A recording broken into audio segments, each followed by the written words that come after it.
जय श्री कृष्ण. स्वागत आहे आजच्या न्यू एका छानशा मिनी ब्लॉगमध्ये. उन्हाळा लागला आहे म्हणजे आपल्या सगळ्यांचंच वाळवण बनवणं सुरू झालेलं आहे.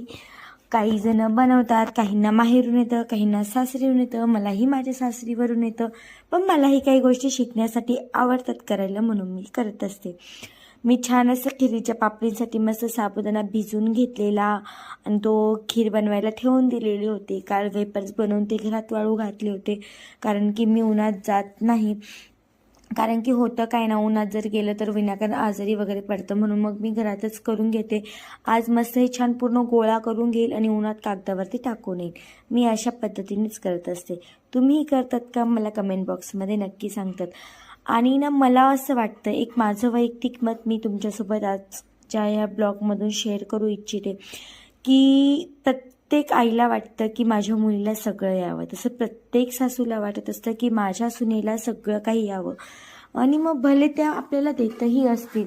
आता समजा उन्हाळ्याचं वाळवण आहे, त्या आता माझ्या सासूबाई मला सर्व देतात, परंतु एक आपल्यालाही येणं तेवढंच महत्त्वाचं असतं ना. कारण कसं असतं, त्यांची जनरेशन वेगळी आहे, आपली जनरेशन वेगळी आहे. आणि म्हणजे एक सूनही तिच्या जागेवर कधीची चुकीची नसते आणि सासूही तिच्या जागेवर कधीच चुकीची नसते. फक्त जनरेशनच्या गॅपमुळे दोघांमधला डिस्टन्स, विचारांचा डिस्टन्समध्ये फरक पडतो. मग तो डिस्टन्स आपण कमी करण्यासाठीच प्रयत्न केले तर मग कधी मला असं वाटत नाही की सासू सुनेच्या रिलेशनमध्ये कधी वाद होतील म्हणून. काही गोष्टी पर्सेंटमध्ये सुनेनेही सासूचं समजून घ्यायला पाहिजे, काही गोष्टी सासूने सुनेच्या समजून घेतल्या पाहिजे. आता माझ्या सासूनेही मला समजून घेतलं, मीही माझ्या सासूला समजून घेते. म्हणजेच काय की जनरेशन जशी बदलते ना, तर आपण आपल्या जनरेशननुसार विचार करतो, तर ते त्यांच्या जनरेशननुसार विचार करतात. मग जनरेशननुसार त्यांनी एखादी गोष्ट आपल्यासाठी करावी, आपण त्यांच्यासाठी करावी, बस.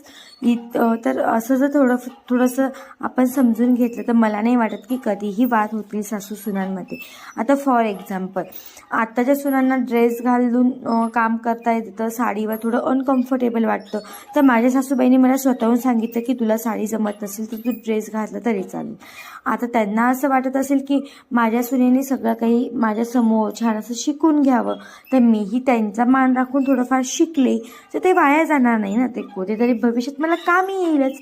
आणि जरी नाही आलं कामी तरीसुद्धा ते आपल्या लाईफसाठी चांगलंच असतं. असं म्हणजेच काय, हे एक एक्झाम्पल दिलं मी. तसंच प्रत्येक गोष्टीमध्ये थोडंसं सासूने सुनेला समजून घ्यायचं, सुनेने सासूला समजून घ्यायचं, तर रिलेशन खूप छान होतील असं मला वाटतं.